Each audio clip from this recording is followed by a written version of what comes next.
Hi everyone, I'm Queen Nerd and I'm back again with another video. But first, if you're enjoying my content, please subscribe to my channel and turn your post notifications on. Now, let's get into the video. So today's video is going to be dedicated to my top 10 of 2022 FiGPiN Edition. And if you watched my previous video, you know that I also did a top 10 of 2022 Funko Pop Edition. If you haven't watched that one already, please watch that one also. So for today, let's get into these FiGPiNs. Coming in at number 10, we have XL FiGPiN logo. I love it. I'm not a logo completionist yet, but I do really love the logo. So anytime I can get my hands on one, I'm getting it. And the XL version is just so freaking perfect. Every single thing about it, from the box that it came into, it's like a little box set, to the presentation inside, to the colors and everything about it. Just to give you guys an idea of the comparison, this is a regular size logo.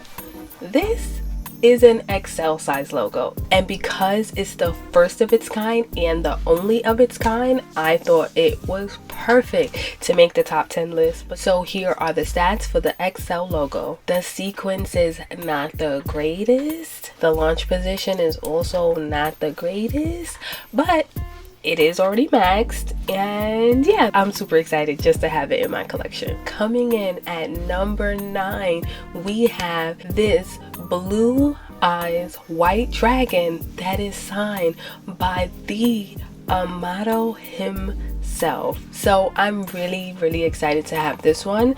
I missed Blue Eyes White Dragon when it dropped on FiGPiN.com, but it was a shared exclusive with Even. So when Even put them up, they let us know like, hey, we asked Amato to sign 100 of these, and I was like, I might get lucky and get a signature. And y'all, I got lucky and got this signed version, and I'm super hyped about it because I mean, look at it. So here are the stats on Blue Eyes White Dragon. Not the greatest sequence, just a little over half, but like I said, I'm still really excited to have him. He is not maxed yet, but as you can see, he got a couple cards on him, so we gonna get him there. We have, coming in at number 8, Pops and Pins exclusive Akaza. Now this was a toss-up between this and Grievous because I love both of them, but Akaza and Enmu were the first demons that we got for the Demon Slayer line, and I love them so much. And the pose that Akaza is in and everything about the details, and on top of it being such a fire pin, it comes from one of my favorite retailers to purchase from, so win-win. So here are the stats on Akaza. He's under half, which is really good, and although he's not maxed yet, we're gonna get him there eventually. Coming in at number 7, we have our New York Comic-Con exclusive Goku. This pin is so fire to me. It's black and white, it glows in the dark, and it's glitter like, and it's a New York Comic-Con exclusive, and I mean, it's Goku, like, and it's him going Super Saiyan.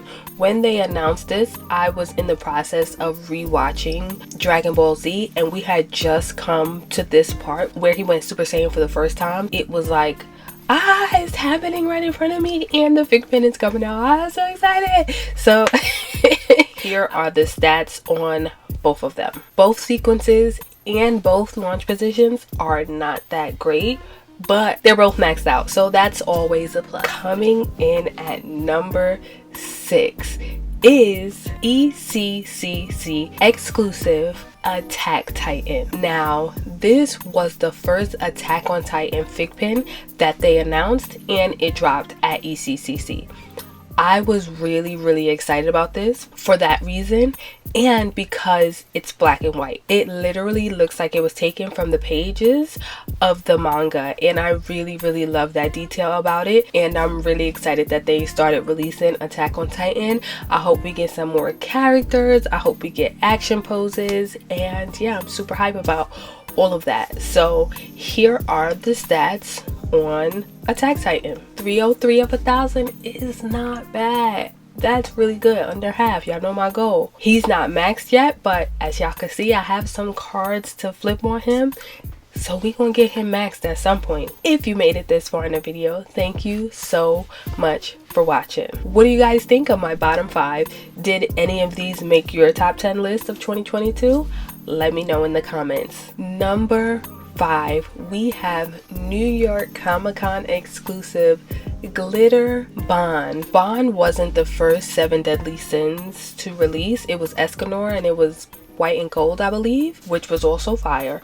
But one of my favorite characters from 7 Deadly Sins is Bond, and the fact that he was glitter, and I went to New York Comic Con, so I was so hyped that I could buy it that I bought 2.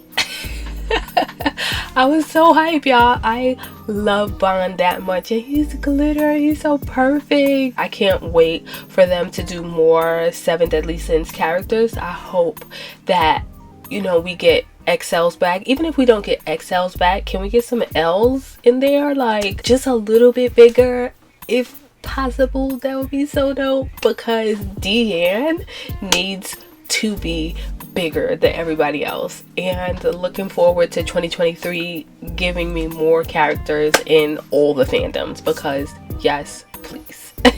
And here are the stats on both of the bonds. The first one is really good. The sequence is not that great, it's over half, but that launch position, 7th, oh my god, was so good, and it's already maxed, so this one is the best one out of the 2. And then the other one, the sequence is terrible, and the launch position is not the best, and it's not maxed, but we have more cards to flip on him, and we gonna get him up there. And I have the comment, so when I tell y'all I love Bond, I love him, okay? Let me tell y'all who came in at number 4. We have our Pins on Fire exclusive Glitter Luffy. So back in, I want to say like June or July, FiGPiN announced all these lines that were coming and waves and things like that, and one of them was One Piece, and I am obsessed with all things One Piece, and I was so excited when FiGPiN was like, y'all, we got One Piece coming. And then we waited, and then we waited some more, and then we waited some more, and then out of nowhere they just started dropping them, and I was like, oh my god, yes, please and thank you. And one of my favorite retailers, Pins on Fire, got the Glitter Luffy, and I mean, look at him, he is so freaking awesome. I also got 2 Luffys because yeah. So here are the stats on both of those Glitter Luffys. Here is the first one. Both sequence and launch position are terrible, and it's not maxed, but I have more cards to flip on him, so we are going to get him maxed at some point, hopefully. But here are the stats on Luffy number 2. The sequence is a lot better, but the launch position is worse, and he is also not maxed, but he also has more cards to flip, so hopefully someday at some point. Coming in at number 3, we have Ultra Vader. Now you guys, Ultra Vader was the first Ultra to ever release, and if you have been here before, you know, and if you're new here, I love Darth Vader. I actually love Anakin. He's one of my favorite characters in Star Wars, and anything that releases that's Anakin or Darth Vader, I love it. And the very first Ultra that released was Darth Vader, you guys. Now, yes, I have Ultra number 2, which is Altair, but I'm not an Assassin's Creed collector, player of the games, so I'm a little biased. But yeah, Vader is just so fire, and I was super hyped when they announced that Ultras were going to be a thing, and then it came out, and then it was fire and snaps and all this other stuff. And yeah, Ultra is just a really cool fig pin to have, and outside of all the digital aspects, it's such an amazing looking pin. Like, I can't deny that this pin is top 3 of 2022 for me. And here are the stats on Vader. They were good, y'all. Look at that sequence. When I claimed it, it literally blew my mind, because I was like, no way I got 7th. Ain't no way. Now, launch was quite terrible, but that 7th made up for anything and everything else. So I was super excited about that. And yes, he's maxed, and yes, I already snapped. I snapped Vader on Juneteenth / Father's Day. I thought, what better day of the year to snap Vader than Father's Day, because one of the worst fathers in the history of all stuff and things. So although the app basically crashed and I barely got to get any of my own pins in the UR, it was really fun to snap, and I was really excited to see like how many pins I maxed and minned. I'm sorry to anyone that I minned most of my own pins too. So coming in at number 2, we have ECCC exclusive glitter Sailor Moon. Now, this was a hard choice because I was going to go with the Sailor Moon box set, but then I realized that I liked glitter Usagi way more than the box set. Now, don't kill me, I love the box set, and I was anticipating the box set for like ever, but this Usagi right here was the very first Sailor Moon to release, and she came out glitter. If there's one thing to know about me, I love diamond and I love glitter. So when this was announced, I was like, no freaking way that our very first Sailor Moon, aka Usagi, is glitter and an ECCC exclusive. So I had to have this, and I was super excited when I got her in hand because she is absolutely beautiful. And yeah, so she made number 2 because yeah, and I know like it was really hard to be like box set or this one, and I mean this one is just, I like a little bit better than the box set. So here are the stats on the very first Sailor Moon. They're trash. But she is maxed, and I'm still really excited to have her for all the reasons I just said. I still love you, Usagi. So you guys, we have made it to our number 1 fig pin of 2022, and my number 1 is the One Piece box set, you guys. Oh my god. First of all, y'all surprised me because yes, I knew the wave was coming. I did not know that this box set was coming. And y'all, I was at Anime NYC when the box set dropped, and it sold out, I believe, in like 20 minutes or like somewhere close to that, but it sold out super quick. And I was gonna try to get 2, but I only got my hands on 1 because at the time that it dropped, literally the doors were supposed to open for Anime NYC. So I was already freaking out. I was on my phone standing in front of the doors waiting to go inside. It was crazy, but I was able to get one, and I was super hyped. And if you haven't watched that unboxing video yet, please watch that one also. And I cannot wait until they release more One Piece fig pins, because Tony Chopper, please.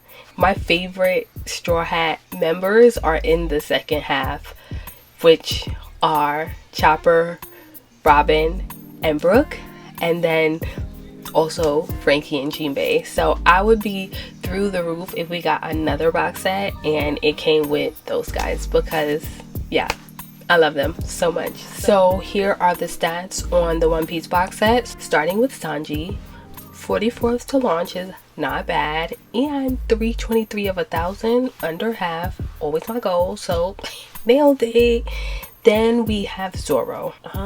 His sequence is not the best, and his launch position is not the best, but it's not bad. It's not that bad. Then we have Luffy. His sequence is pretty good as well. Launch position, not the greatest, but also not the worst. So then we got Usopp. His sequence is not the greatest, and his launch position is also not the greatest, but this outfit of Usopp's is one of my favorite of his, so real hype about him. And then you guys, we have the best one out of the whole box set, Nami. 42 out of 1,000 sequence and 32nd to launch. And then we had the terrible logo, 982 of 1,000, but 61st to launch, which was not terrible, so I was still really excited about it. And before we wrap up this video, I wanted to remind everyone about the Funko Shop exclusive Samurai Brook giveaway once I get to 200 subscribers. So if you haven't subscribed already, please subscribe to my channel now. That way you'll be entered into the giveaway for this Samurai Brook Funko Shop exclusive. With that said, you guys, that's going to wrap up today's video. If you enjoyed, please leave a like, comment, and subscribe if you haven't already. Also, turn your post notifications on. That way you'll be notified every single time I drop a new video. But as always, you guys, I will see you next time. Bye!